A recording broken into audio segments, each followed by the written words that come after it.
Welcome, everybody, to Crimes of Our Times Live. I'm filmmaker John Borowski, and I'm coming to you from Chicago, Illinois. And you may know me from films such as Albert Fish and Sin He Found Salvation and Dahmer's Confession, the book. So, I've got films and books out there. And today, my co-host, I'm very proud and excited. Today's co-host is author, podcaster, filmmaker, kind of like, a one-man band like me, Gary Jenkins. Hi, John. Hi, Gary. Welcome. And Gary Jenkins, we'll put it at the beginning and we'll put it at the end too. If anyone's interested in Gary's work, check out ganglandwire.com. It's one word, right, Gary? That's the best. Ganglandwire.com. Yeah, that's got everything on it. Sweet. Yeah. So tonight we're going to talk, mobs, hitmen, gangsters, cemeteries, forensics, and murder, of course. Of course. It all falls under the umbrella, And that's why I created this show, Crimes of Our Times, to have such a broad umbrella. It focuses on true crime, which of course falls into the mobsters and gangsters. So a lot of these, overlap. But I want to talk about your background, as an author and a documentary film maker and podcaster. How did you get to this point? Because we spoke, I think we met, I don't remember, at least a couple of years ago, and we started talking when you were beginning to do your media work. Talk about that. How did you start in all this? How did you get interested? Well, actually, John, I filmed my mother telling her life story, and it was kind of boring when I started editing together. I discovered iMovie and I found a digital camera pretty inexpensively. And so I made her, she didn't want to do it, but I made her sit with me about 6 sessions, and slowly but surely we drew out all the details from the time she was a little girl all the way up till present times. And I put that together, and then I found a bunch of old video, old 8mm video we had from when I was a kid, and then a lot of old still photos. And so I made a documentary out of it. I look at it today, and we all love watching it, but boy, I look at it today like, oh my God, why did I do that like that? Why did I do this? But that's how I got started. I got interested, and I just wanted to learn more about the art form, I guess would be a good way to describe it. I was really energized by doing it, and I saw the kind of the effect that it had on my family members, that they could see this in that manner. It had a much stronger effect, and they were so grateful that I did that. And I thought, okay, well, what am I going to do now? And I volunteered for a hospice, a local hospice. They had a program. There was only a couple of us. It was real time consuming, but we would go to somebody in hospice care who wanted to tell their life story. So I would film them telling their life story, and they'd give me some photos, and we pick out some music that they like, and I throw some of that music in there. And I must have made 15 or 20 of those things over the year's time. And that's when I really got interested, as I started kind of developing a little bit of skill, and it became faster. And so I thought I had the idea of doing this for people, and they'd pay me money to do it. Of course, I was practicing law at the time, but I tell you what, after 25 years of policeman and then going to law school and then practicing law, I don't know. I wanted something that was creative. That was okay. It was the highest paid off-duty or highest paid part-time job I could find, being a lawyer. I'll tell you that. But I wanted something that was that kind of, I don't know, it was creative. I just really felt that need, and I kind of advertised around, and somebody saw me, and a local nonprofit, the Kansas City Free Health Clinic, asked me to film the story of their founding. They had a bunch of their originally founding members who were coming in for a 35th anniversary, and I did that, and they gave me a bunch of old video, and I found some old news shots in an archive, and had a bunch of still shots. So I put that all together, and we put it on the local public TV, and I got some kind of positive feedback. So that stirred me even more. So that brings me to you. I was on Netflix, and I was looking at documentaries, trying to see how people did things. And that's the way we learn, is see what somebody else does. And I found H.H. Holmes, and I saw that title, and I'd read that book, and I want to see this. I'm pretty familiar with this story. And so I started watching it, and I saw what you did and how you put it together. and I thought, well, yeah, it's pretty interesting, and I need to learn how to make some of those reenactment things. I hadn't really done that, and I still didn't do it for a while because that's hard to do, as you know. Yes, very very, hard. very That's hard. where, and with when you're making a documentary, I think the two biggest costs really are, the travel, because you're paying for airfare, and then some you have to do a hotel and, rent a car or whatever. And then the other highest cost, is the reenactments, because for that, those are like mini movies where you need costumes and actors and, so yeah, it's difficult, but I remember when you had contacted me. Right. So I saw that, and you did. I found you on social media, I guess, and you were doing some kind of a fundraiser. So I sent you some money, and then got hold of you and said, "Hey, I want to collaborate with you every once in a while. Not really collaborate, but I want to share experiences, maybe ask you some questions." And you said fine, and so we've kind of done that off and on over the years. Sometimes more, sometimes less, but. We're all in this together. And as I tell some of these other guys, that a rising tide floats all boats. So I agree. And that's what I tell people, if you're first starting out in this, if you have questions or what recommendations, feel free to ask me, because I've been there, and it's, and that's, if we could do that to help each other, again, that, it's a great thing, and now when I look at your body of work, versus when we first spoke, it's like, amazing. Congrats. It's great. Yeah, you've done a lot of good work, and especially now, and it's, the great thing is that, documentaries can be entertaining and educational. And now, we have these trying times, and you have a couple books out talking about the Underground Railroad and what, the life of slaves were like. And again, this is history that we need to be studying right now. Just like my Panzeram book, right? Learning about incarcerations, why the incarcerations happened, how these prisoners are treated. It's always constant. I mean, because there's always crime, there's always social issues. Yeah.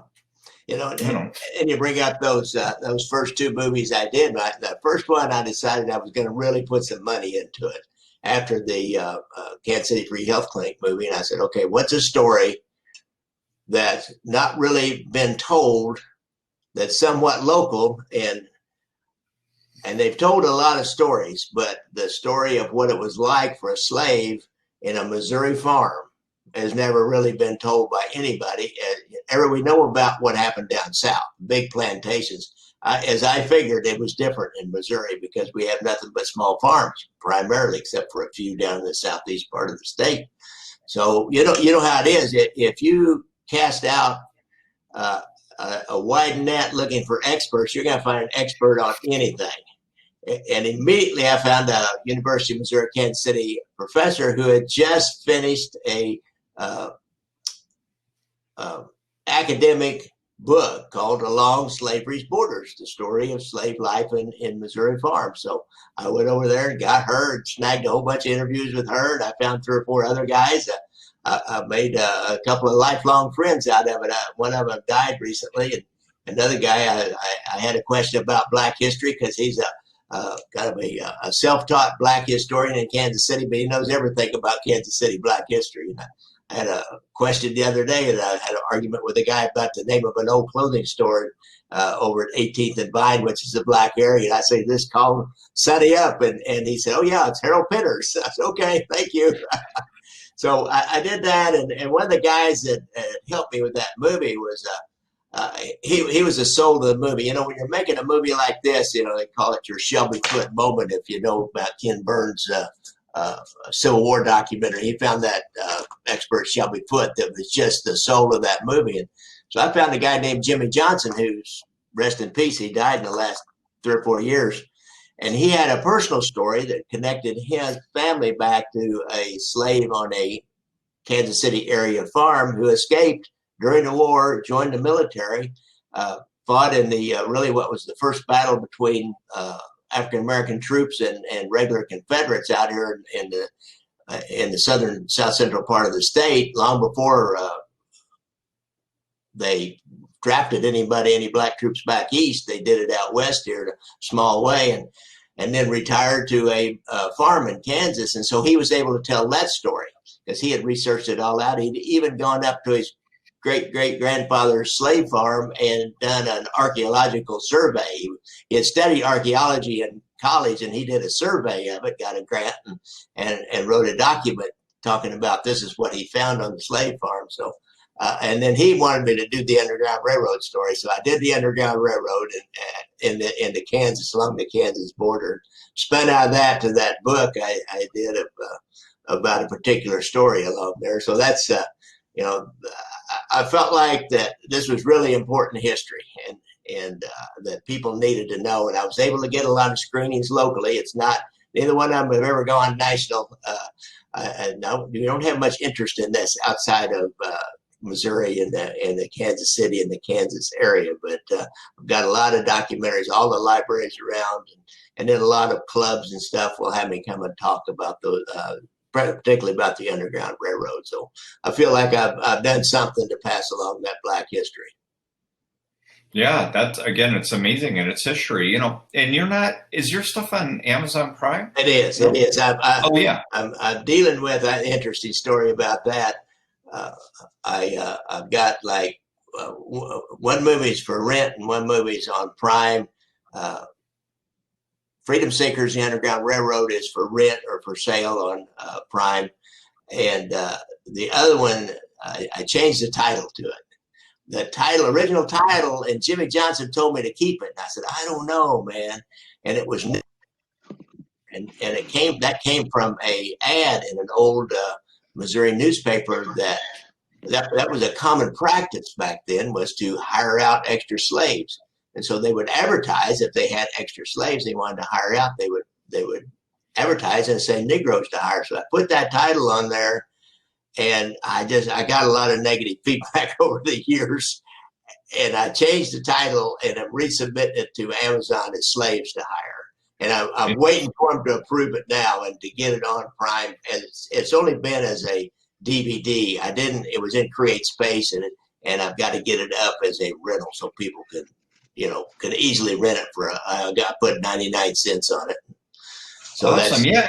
And that's the thing, you do a lot of, right, it's local history, it's American history, it's not just mob and gangster stuff. Right. You have ganglandwire.com, but again, this is all history, I concentrate on serial killers, but not just, I'll do true crime or artists, things like that, but, and you were going to talk about this graveyard, this mob graveyard, and, and it's here, these things happened in Illinois, and I thought that was fascinating. When I had read what you had sent me, I had no idea of this. And again, not many people know that within these mob and gangster stories, of course, there's a lot of the true crime aspects of forensics and murder, so talk about that and how you found out about that in DuPage County. Actually, it's, in my podcast, I do a story every week, and I've done a lot of Chicago outfit. They call the Mafia in Chicago the outfit. I've done a lot of Chicago outfit stories, and there's a huge interest in the outfit in Chicago. I'm surprised what a huge interest there is up there. They have two good Facebook pages that are really active. I post on them quite often, so I do a lot of Chicago stories, and I had ran into this before.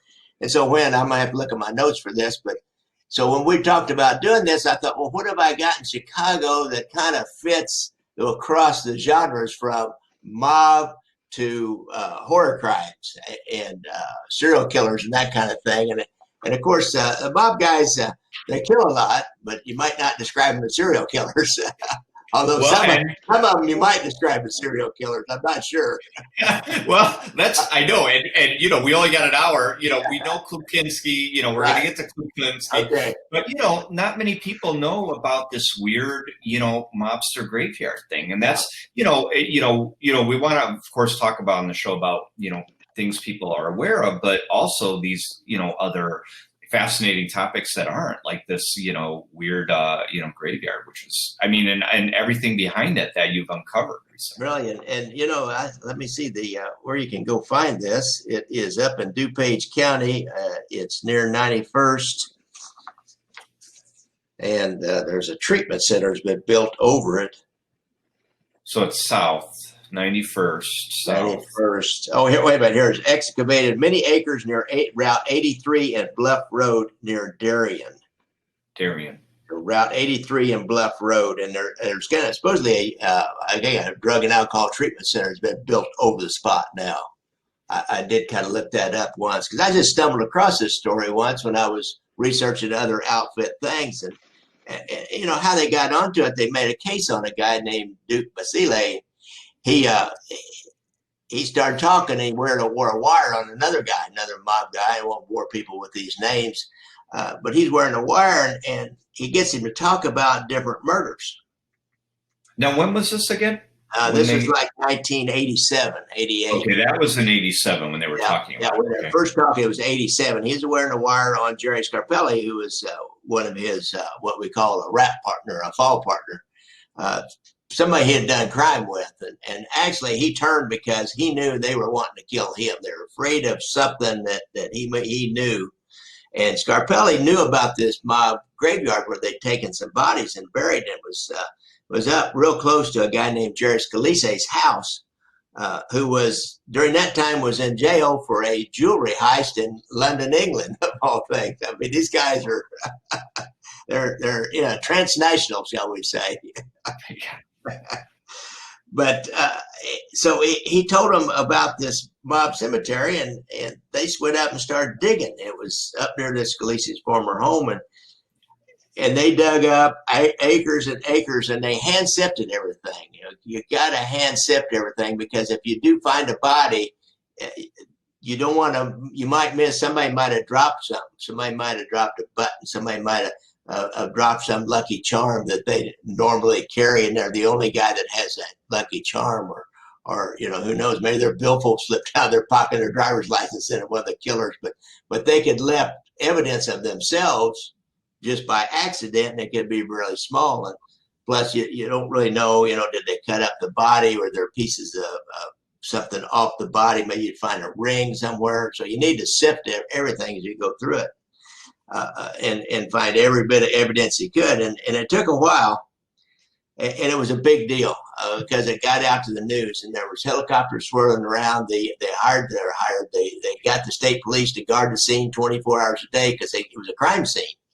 They were convinced that these bodies were there, and it took, I think maybe, let's see, I'm not sure. It took a couple of weeks before they found the first body. It's May the 16th, 1988. They found some skeletal remains, and it's a pretty shallow grave, shall we say. It was only about 5 foot deep, which maybe it's not too shallow, but it's not 6-7 feet deep. It's and so it was an unofficial, no, it was right? I mean, it was like a dumping ground. It was basically a dumping ground, a place they felt safe to go out and dig a hole and bury a body late at night. And probably, as they say, you dig the hole, then you go do the murder. So when you bring the body back, you just dump them in and fill it in. You don't want to spend an hour or 2 or 3 hours there digging a hole with a body in your trunk. You know what I mean? That's a lesson. Well, and this is right, and this is why Goodfellas is a comedy, because it was like, okay, we're gonna go. I don't want to dig that. Now we gotta dig the body up, and it's like, because it's so absurd, like you're saying, though. But that's how it works. You're right. Dig the hole before it. You're gonna do it later. So guess what? You just dump it. You're done. And right? Do it someplace where they're not gonna come in and do a bunch of construction too. The Sopranos type on that. Yeah, but or at least in your lifetime, right? Because 100 years from now, they might dig that up, and that kind of did happen, right? They found some of these. That has happened. I think was it Jimmy Burke? I think maybe they dug up his basement and found a body in his basement. One of the guys with this Lufthansa heist that was Goodfellas was based on. But that whole Goodfellas thing, that was that was ripe for lots of gore, wasn't it? And that was true. That guy, Jimmy Burke, he killed all those guys. Nobody got any money. Everybody ended up dead except him, and he ended up going to jail. And Henry Hill saw the handwriting on the wall with the witness protection. But so Darien was where this graveyard was, where they were dumping bodies. And they had to bring in the county coroner. They brought in archaeologists and soil scientists as they got in and kind of see how long it had been there for sure. Forensics anthropologist, guy named a really famous guy, Dr. Clyde Snow. He had identified the remains of the Nazi war criminal Joseph Mengele, and he actually identified some of the victims of John Wayne Gacy. And so he's from Oklahoma, but it's also a 1979 American Airlines crash near O'Hare Airport. So he was involved with identifying some of Gacy's victims, and they brought him in to do this, do the dental records and facial reconstruction. He's a guy that was early on in doing these computerized skull face superimposition over the skull with a computer. We say that's real common now, but he was an early guy doing that. Interesting. Yeah, because, well, and like you said, when they go to these sites and investigate them, when I interviewed the detectives in the Gacy case, of course they said they were in the crawl space with spoons, I mean, because like you said, it's minute details. They're looking for hairs. They're looking for fingernails. Yeah. Anything. Because anymore with, you find a hair or two and you're going to figure out who it is possibly, but you're going to learn a lot. Plus you might find a hair from a guy named Jerry Scarpelli, and he can say, dude, how did your hair get down here about a foot from this body we found? It's about 4 feet underground, or your broken fingernail. Exactly. That's hard to explain, isn't it? It is, but but in '88 it was obviously somewhat more advanced than when I first started the Gacy case, because I do believe I remember hearing something about later in the Gacy case when they were still, now of course Lieutenant Moran is charged with identifying these 6 remaining bodies, but I do remember that someone did that reconstruction, and now that you mention it, I do remember recalling his name. Well, that identifying those bodies is huge. I know we had the Bob Berdella case, which I know you're familiar with in Kansas City. I interviewed the sergeant who was in charge of that investigation, and he led me detail by detail through how they identified those guys. But luckily, he kept pictures of everybody, and eventually they got everybody identified. And some of the family members, they were so estranged from their family that they got them identified, and that was pretty much it. But those, Bob Berdella, he was bad. He was like a Gacy, torturing his victims and a sadist, and that's the thing. It's everywhere. But I always tell people, we're talking about Chicago. I mean, I always say Chicago has been the home to serial killers, gangsters, and corrupt politicians. I mean, think about it. It's true. When people think Chicago, that's what they think. I mean, it's, or at least the past of it, I mean, the history of it, H.H. Holmes and, Capone and, Dillinger and, so many of these, but, that graveyard is, fascinating. So that was in '88. And what came out of that, though? They identified. They finally identified 2 of them. They found 2 bodies within the first couple of weeks. They finally had to give it up. And of course, when the first body they found was a guy named Michael Oliver, who was just a Chicago machinist. He wasn't really a member of the outfit or had any connection to him, but they found him, and in the body with him was a ski mask, and also was a bunch of pornographic magazines. Now, would that be confusing or what?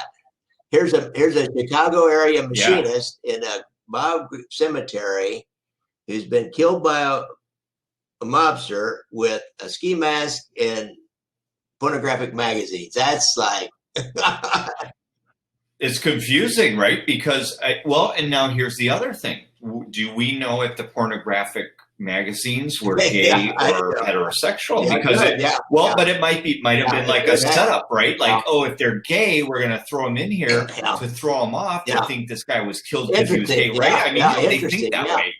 You got to think like a criminal, right? I had a boss once that everybody hated, and so somebody subscribed him to 2 or 3 gay magazines, and so we came to his house, and so he comes into my office because I'm like the sergeant that knows how to do everything. He's a major, doesn't know anything, Jenkins, he said, do something about this. I said, I don't know.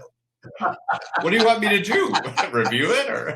Oh well. All aside, here's we know now why they found those items in the grave with him. He had happened to be in a pornography store.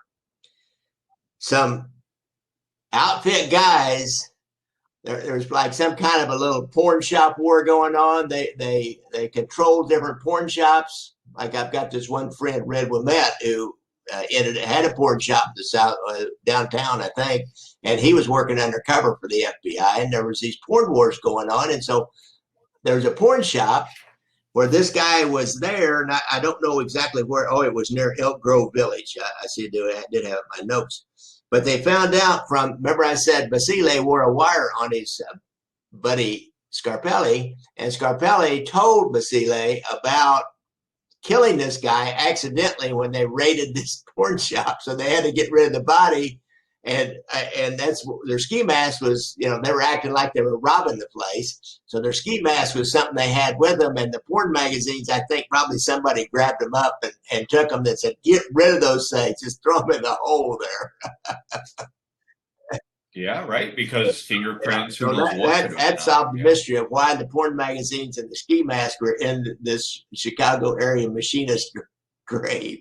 Crazy, huh?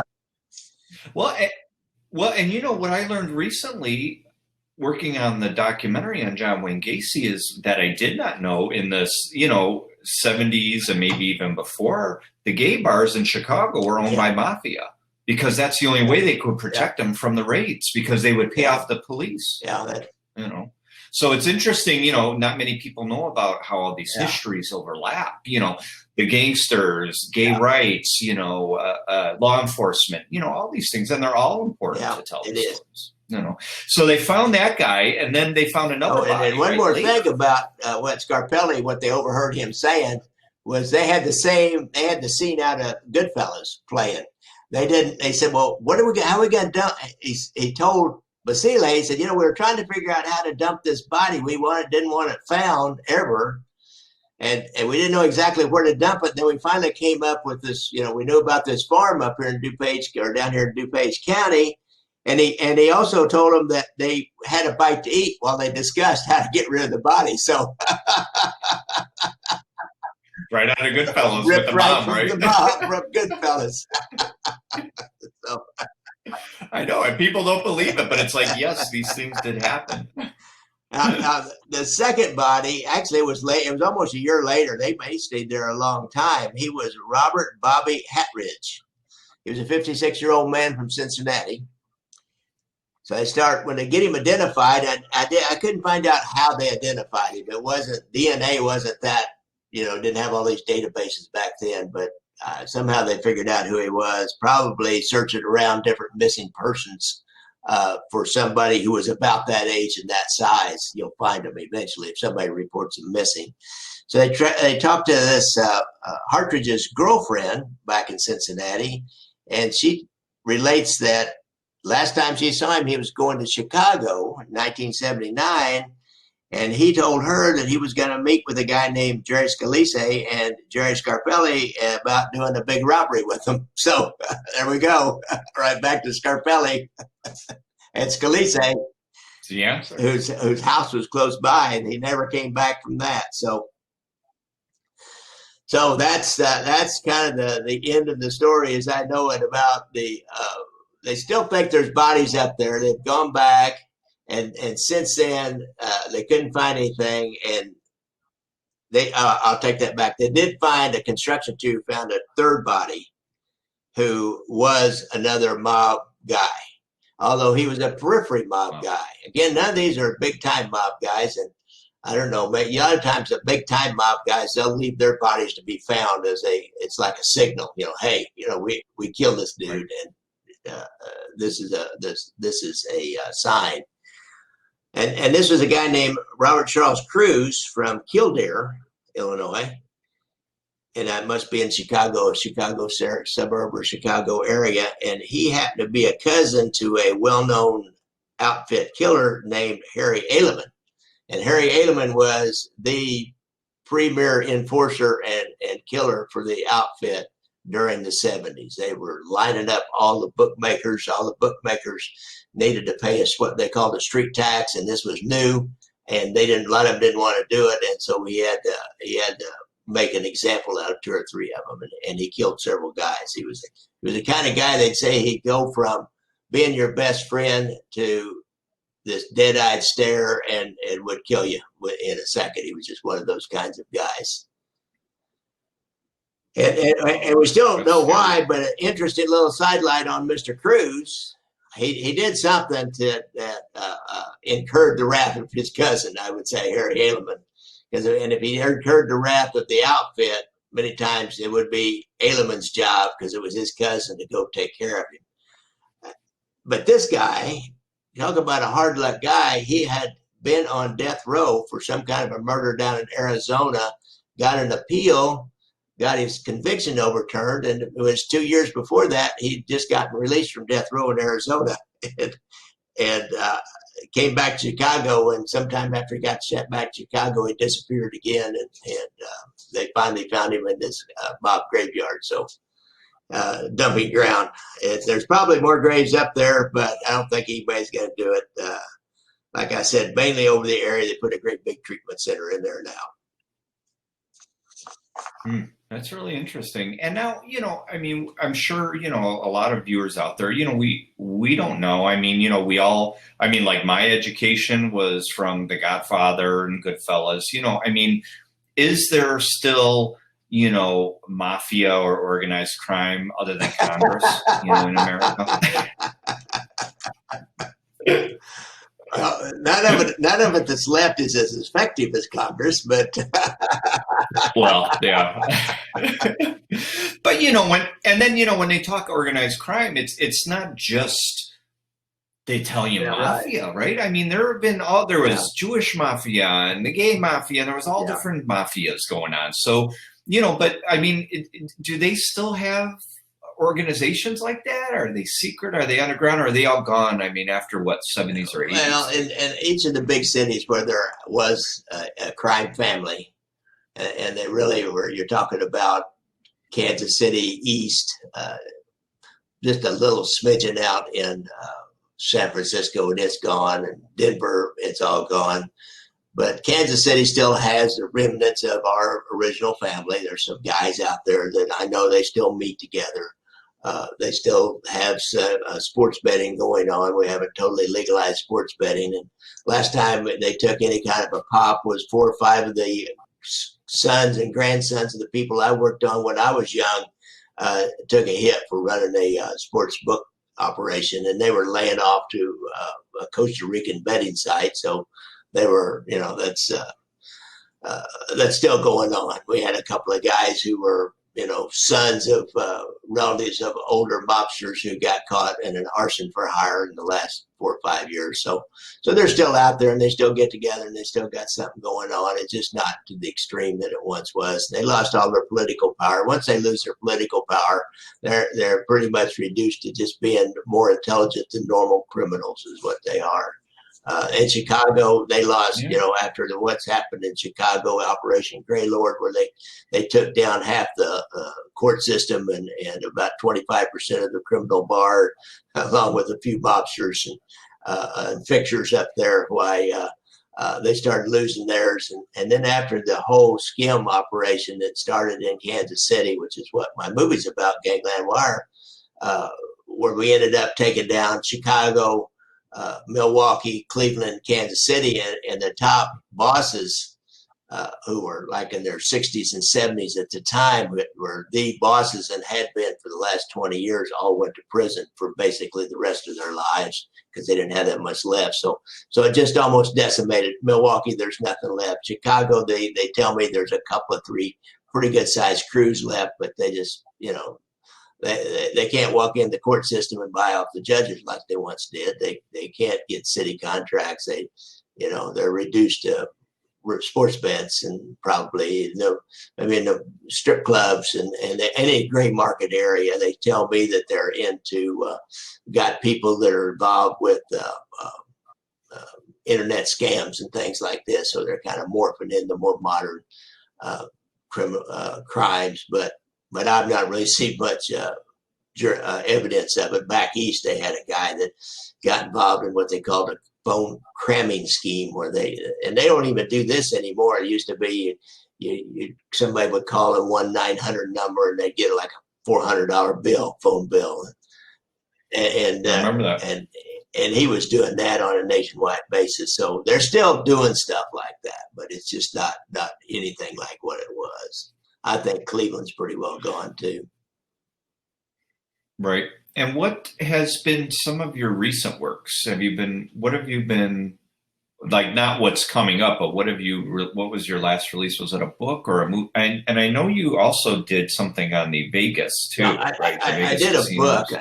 I always think it's interesting. I'm going to do kind of a Kindle promotion on that book here pretty soon to see if I can amp up a little more interest in it.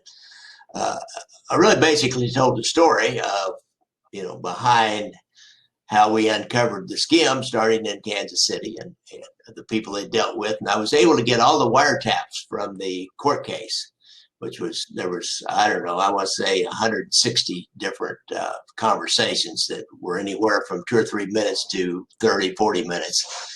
I've got transcripts and I used to have tape. I digitalized all the tapes, but I had those piled up here for a while, and I got all those entered in. And so when I told the story in the book, I started out with, how it got started, the story of putting in the different hidden microphones and the wiretaps and everything in Kansas City and our surveillances of them in Kansas City and what we were learning.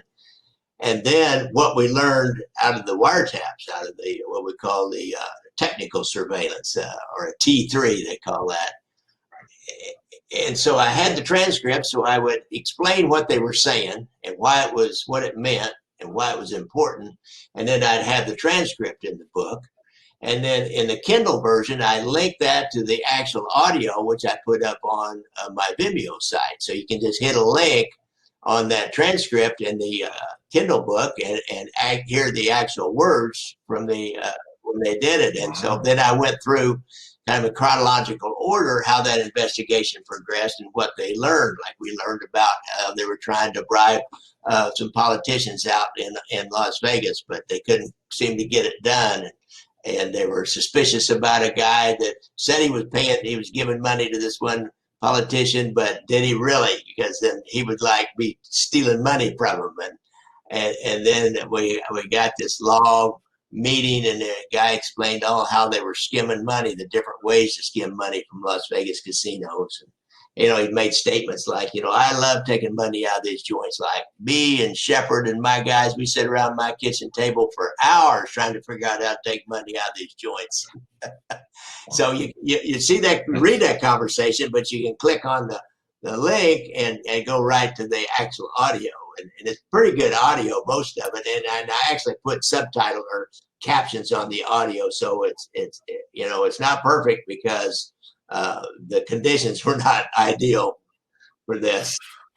Well, yeah. But, I love how you did that. You made it interactive. And again, it's like when, you look back at how you first began, you've come so far in these things. And I think I think it's amazing, how you made that interactive. And, because I'm trying to do the same thing with my Panzram book, where I'm going to release some audio of the narration from the film, but to kind of go along with the book. So you can listen to that with it or separately, and it's, people like that stuff, and you try and make it interesting and, a step above just a book or a movie, and you're doing it. And I think that's awesome. So what are you working on now? What's going on now? Well, I just finished my last movie was Brothers Against Brothers, which was a internal mob war, which as a policeman, I was really intimately involved with on a day-to-day basis. So I actually put myself in the documentary as one of the storytellers. I didn't do that in the first one. I was kind of part of that, but it was more an FBI story. This was more of a local story and how we tried to keep these two factions of the mob killing each other. It's called Brothers Against Brothers, the Sabella Sparrow War.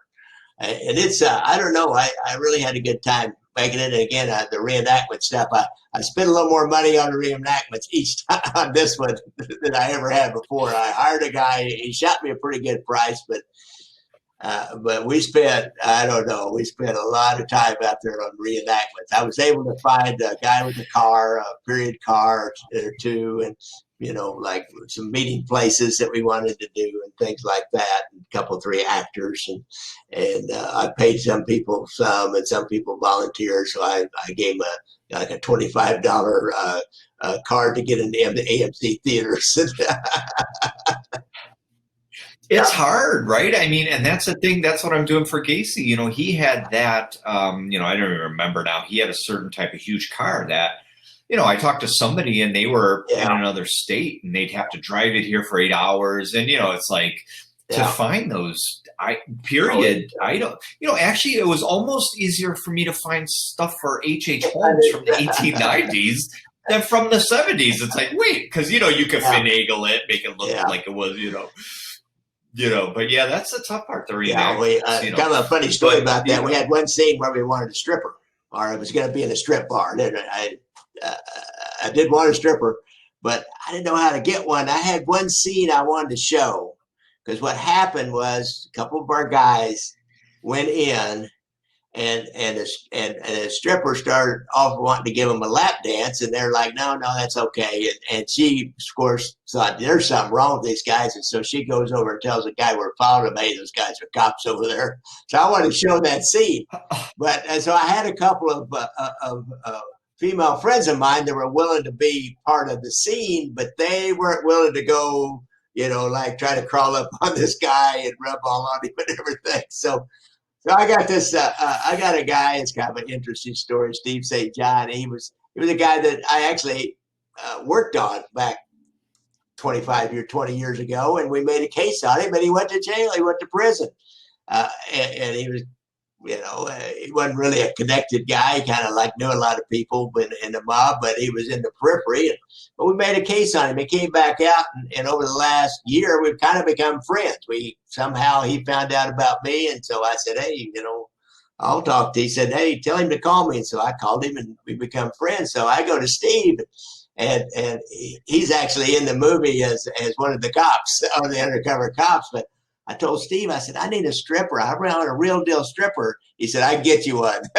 So if she showed up, I gave her $100, and she had it for about an hour's worth of work, and she pawned all around on this one actor. And he kept going, no, that's okay. So she was a real deal. She was going to make him feel good. And it's interesting though too. Like sometimes, you know, when we're making these films, sometimes the easiest things present themselves. Like when I needed to shoot some reenactments in Philadelphia of a horse and carriage. Well, of course they're giving horse and carriage rides, and I did the same thing. I'm like, dude, can I give you just $50 for you to go around like 5 times? Yeah, no problem. I'm like, just keep going, and I'll just film it. So you know, I mean, for $50, I got, you know, brick pavement. I got a horse and carriage. You know, that would cost. It'd be impossible for us, you know, in our budgets to afford something like that. I mean, it would take everything that you wanted to put in the movie just for that one reenactment. Yeah, I did something like that once at there's a farm out here in suburban Kansas City that has a carriage, a big carriage, and horses like Civil War times. So they take people around the farm on it. So you could get up on top of the carriage behind the driver. And so we were out there. And so I had my camera in the car. I said, hey, dude, we want to go on your ride. Can I sit up and film over your shoulder? Because I wanted just a little bit of a man driving horses on like a country road. And so he said, sure. So I just jump up there and shoot him for a little bit. That deal, you got to always be looking. Guerrilla filmmaking, right? You just have to do it, you know, and you get that shot. You know, I'm gonna open it up here. We'll keep talking, but I'm gonna open it up, you know, for questions. If anyone wants to jump on, gangsters, the mob, you know. And here's the thing: mob, gangsters, organized crime. All those different or are the same thing? You know, I mean, we don't. We obviously don't have an hour, but I mean, you know, for technical terms, okay, the mafia is from Sicily.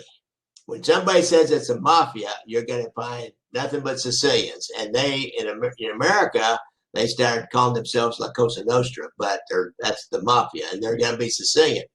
Now, from Italy, there's the 'Ndrangheta, which is a similar organization, but it's from Calabria. And there's also the Camorra, which is a similar organization from another area in the southern part of Italy. And so when you hear mafia, that really has a precise, to me, it has a precise term, but people have used it generically. Now in Chicago, now locally in the United States, like in Chicago, they started calling themselves the outfit rather than the mafia. In Kansas City, it didn't really last to modern days, but they call themselves the clique. In Detroit, they call themselves the partnership. So in New York, they're the families, the 5 families. Each one's a family. And so, but then organized crime can be generic. It could be any criminal organization that's organized. So people like then they talk about the Russian mafia. Well, that's really just a group of people who came over from Russia who were criminals that formed a criminal organization many times with roots back to Russia because they're pretty much transnational gangsters. And so those are kind of the difference in the terms. Mobsters is just a generic term for, anybody basically that's a criminal. Because, when you watch, especially the beginning of like Goodfellas, Henry Hill said when he was younger, he admired, the gangsters. They were cool, right? They, what about the glorification of that? Because this is what they told me too. Oh, you're glorifying serial killers, you're glorifying gangsters. But, it's like people have done that way before you and I did this, right? I mean, it was the media and newspapers and magazines and, they built them up and then people kind of almost saw them as, in a way, they were doing bad, but they were kind of, heroic because in a sense, if you wanted something done and the police wouldn't pay attention, well, you talk to them and they're going to help. Oh yeah. That's a pretty common deal. I deal with that all the time. And, you go all the way back and you go further back in that, but I just have to think back to Jesse James. I mean, he had a cool name and he was just a criminal. I mean, he was a Southern sympathizer who fought against the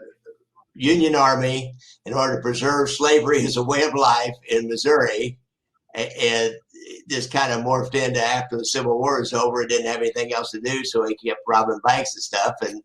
But he had this name, and he was this romantic character. Where I come from was kind of where he was born, and everybody in the area has some story about the time that their great grandpa or great grandpa was out in the field and a rider came by and he was hungry, so they took him in and great grandma fixed him a dinner and he left a $20 gold piece and they found out later it was Jesse James. Like, oh wow.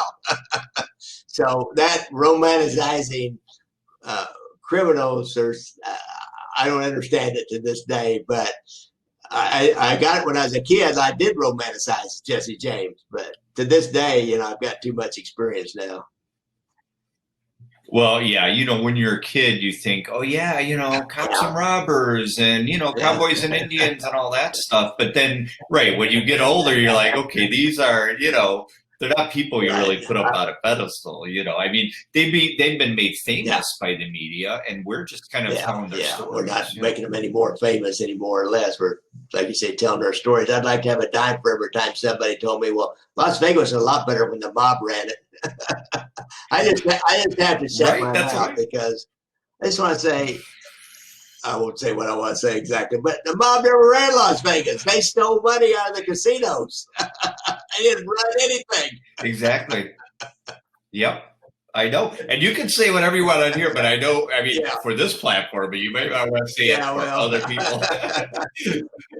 And you helped me too, because there was, I think it was a son or a grandson of a mobster, I think a couple of years ago had contacted me, because he wanted to get his story out there. And again, we opened this up, we got like 10 minutes. So if anyone wants to jump on to ask Gary questions, this is the man, mobsters, gangsters, anything.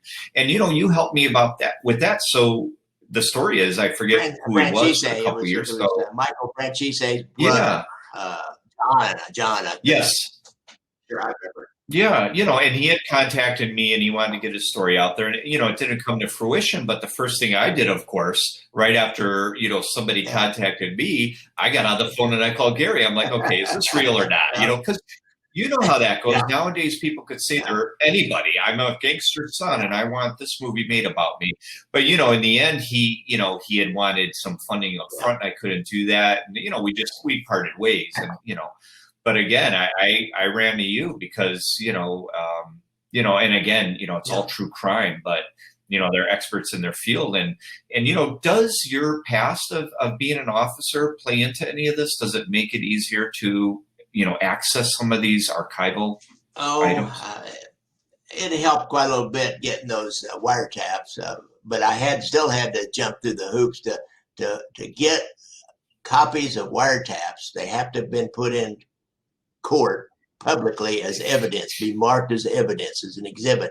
And you have to, being a lawyer helped too, because I had to write and file a motion with the Western District Federal Court and tell the U.S. attorney about it. And then they knew who I was, and I had an FBI agent with me, and they knew who he was and knew what we were trying to do. So they didn't oppose it in any way. And so then we were able to walk it through. And then because we were known over at the FBI office, then they helped us dig them out. They didn't throw up any roadblocks or say, oh, gee, we can't find them. Come back in about 6 months or anything like that. So in that way, sometimes it helps. But mainly, as a rule, it doesn't help. It helps me get interviews with other law enforcement people to come on the podcast. They're like Troy that was supervised the Bob Burdell investigation. He wouldn't do that for anybody else but me. He didn't like going down that path. He lived it too much back then, and there's then controversy will come up about something they think he said, and you know what I mean. That he would only do that for me. Yeah, and I get some of that too on this Gacy film. The author of Buried Dreams, the best book in my opinion on Gacy, Tim Cahill. And he's like, no, I just, I close that and I don't want to go back to that story. And I understand. I mean, these are tough, things that especially like when you're in it, like you're saying, if an officer was in it and, especially saw that crawl space or saw the bodies at Dahmer's place or went in this field where you were talking about in DuPage and found these bodies, it's not, it's difficult. It's easy to watch on TV, the story about it and hear about it. But when you got to go do it yourself and see it, it's, only the hardest case will not be affected by it. Yeah, it was tough because, like I said, talking about Gacy, because I'm involved in that now. When I first started it, it was more or less reading the books on it. But then, when I saw the photos of the victims in the crawl space and the bodies and all that, when I interviewed the lieutenant who's in charge of the case now, and that's when it makes it real. Because, like you're saying, we could all watch Hollywood movies or documentaries on TV, but when you see some of these things firsthand or even secondhand, it's still like, oof. I take breaks. I watch, Disney movies and I play video games to get away from it because I'm like, okay, enough murder, enough killing, So, I was, involved with, one of these marches and all that. But, everything, all of that, pain and, no matter what you're talking about, it's going to get to you, whether it's mob related or you're an officer, we're all affected by these things, I know. And when did you retire from? Were you an officer? Right, I was retired in 1996 after 25 years. I was only 51, so I went to law school. Went straight through 3 years and started practicing. I'm still practicing law, although not very much. I just turned down a job the other day. Like, I don't want to do that. I'm getting too old. It's nice when you could do that, when you get to that point where you can kind of pick and choose. It is nice. It's I'll tell you what, though, I didn't plan on spending my 74th, 75th year locked down because of this COVID virus. I had two plans. I was going to go to a motorcycle trip to Chicago and go around the mob sites and meet some of my fans up there and do a YouTube thing around the mob sites. And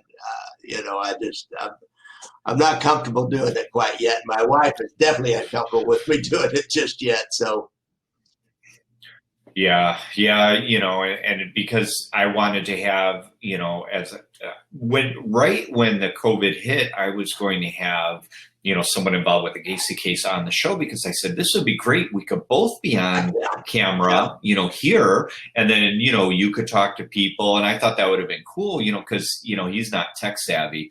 But then as it got worse, he's a smoker, I think, and he's like, my wife says, oh, and good, somebody should tell you, hey, that's a bad idea. Don't do this, But yeah, it's open for questions if anyone has anything. And so let's talk again. Your latest work, Brothers Against Brothers, is that it's coming out? out? It's out. It's on. Did a screening of last. God, when was that? Last November, I think. Yeah, last November. We have a Kansas City Mafia Film Festival once a year in America. Talk about that. I'm trying to get a couple other short features to put in it this year. I did that a full feature last year, perhaps a different one. A friend of mine has one that's like a survey course, Black Hand Strongman, that's about the entire Kansas City Mafia. So we always show that. And we show my Gangland Wire. And then last year we got it was our second year. We sell out. It's amazing. We sell out for 3 days in a row for Friday night, Saturday, and Sunday. It's a 150 seat theater. And we do a panel. I got an FBI agent and another policeman that knows a lot about the mob in Kansas City, and myself. And then Terrence is he's an expert too. He's not a policeman or anything, but he's a real historian of the mob. So we'll do panel discussion and show our movies, or show a movie, do a panel discussion, show a movie each day, and alternate them. So people just buy one ticket. It's not like your regular film festival where there's different movie going on all the time. But we've done it 2 years in a row, and people really, they like it. They love it. And we'll probably fill it up again with different people. Well, if we just get the word out, that's the secret. It's getting the word out. And so I'm trying to come up with a short, at least 30 minutes long, maybe 20 to 30 minutes long, maybe a couple of them. But I've got one all planned out. I've got a guy that put together all the B-roll stuff for me, all the still shots that I would need, and even got it in an order. And also a couple of old videos where people are talking about a situation in 1948 where the mobsters paid somebody to go blow the bank bar, blow the vault in the Jackson County Courthouse to steal the ballots because they had basically stolen the election, and it was an unsolved crime until most recently a guy wrote a book about it and he solved the crime. He's the one that helped me put together all the still shots. And so now I got to make a little short documentary on the thing for the film festival. We have something different. Well, but again, everything we're kind of talking about, history repeats itself, right? Stealing elections, all this stuff. That it's topical. That's why I got to do it. Yeah, right. And so as we wrap up, where can people find your work? So you have books, films. Where's the best place for them? Probably the best place is just go to Gangland Wire, and all my podcasts are there now. All your podcast apps, it's there. And if you want to find my books and films, then go to Gangland Wire to the shop page. And you'll see the names of them, unless you're writing them down now. It's Gangland Wire, Brothers Against Brothers, and Leaving Vegas, how FBI wiretaps into Mob Domination Las Vegas casinos. But it's too much and nobody's writing that down. But you just go to the shop page and find the names of them. And I sell them there. But if you want to I can't sell the Kindle, of course, and I can't rent it. So if you want to rent it or buy the Kindle, then just go search in Amazon and you'll find everything I've got in there. And I've got my Slaves to Hire and Underground Railroad. All interesting topics. Again, ganglandwire.com. It's one word, Ganglandwire. Check out Gary Jenkins' work. Yeah, it's right there. I love your shirts. You got to advertise. I love it. Yeah, this is awesome. My showgirl, I got a guy to draw. I tell you, I found this artist down in Memphis that he's done. I use some cartoony kind of drawings rather than try to do reenactments, and he's great. And so I said, I want a showgirl for the cover of my book. And so he said, well, send me a picture of one. So I found a picture on YouTube of a real showgirl, and so he sent me that back. And he is that's an original drawing of a showgirl a painting.